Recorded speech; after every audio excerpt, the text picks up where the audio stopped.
Now from Lincoln, we've just spoken to Patrick Mercer. I'm now joined by Darcus Howe, who is a writer and broadcaster, and we can speak to him now. And Marcus Dow is in Croydon.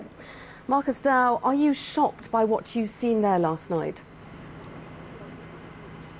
No, not at all.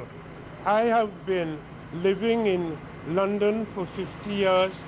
There are so many different moods and moments. But what I was certain about, listening to my grandson and my son, is that something very, very serious was going to take place in this country. Our political leaders had no idea. The police had no idea. But if you looked at young blacks and young whites with a discerning eye and a careful hearing, they have been telling us, and we would not listen, that what is happening in this country to them is Mr. wrong. Howe, if I can just stop you, Mr. Howe, for a moment. You say you're not shocked. Does this mean that you condone what happened in your community last night? I condone, of course not. What I'm going to condone it for, what I'm concerned about more than anything else, there is a young man called Mark Duggan. He has parents, he has brothers, he has sisters, and few yards away from where he lives, a police officer blew his head off. Well, Mr. Howe, we have to... Let me finish. Mr. Howe, we have to wait for the official inquiry before we can say things like that. We don't know what happened to Mr. Duggan. We are going to wait for the police report on it. If I can take you on a little bit, you were talking about your grandson, you were talking about young people. You were talking about your grandson, you were talking... They have been stopping and searching young blacks for no reason at all. I have a grandson, he's an angel, and he began to think he was coming of age when the police slapped him up against the wall and searched him, and he thought he had now had a gold star. I asked him the other day, apropos of a sense that something was going seriously wrong in this country.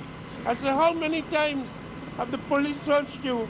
He said, Papa, I can't count. There's so many times. Mr. Howe, that may well have happened, and if you say it did, I am not to gainsay you, but that is not an excuse to go out rioting and cause the sort of damage that we have been seeing over the last few days. Where were you in 1981 in Brixton? Mr. Howe, I don't call it rioting, I call it an insurrection of the masses of the people.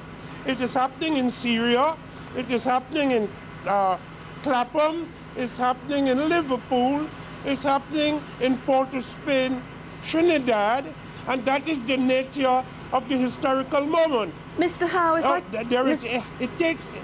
Mr. Howe, if I can just ask you, you are not a stranger to riots yourself, I understand, are you?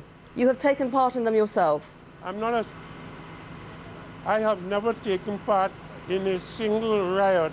I've been on demonstrations that ended up in a conflict, and have some respect for an old West Indian Negro and stop accusing me of being a rioter. Because you won't tickle me to get abusive. You just sound idiotic. Have some respect. Darcus Howe. Have grandchildren. Thank you very much for joining us from Croydon. Darcus Howe, their writer and broadcaster.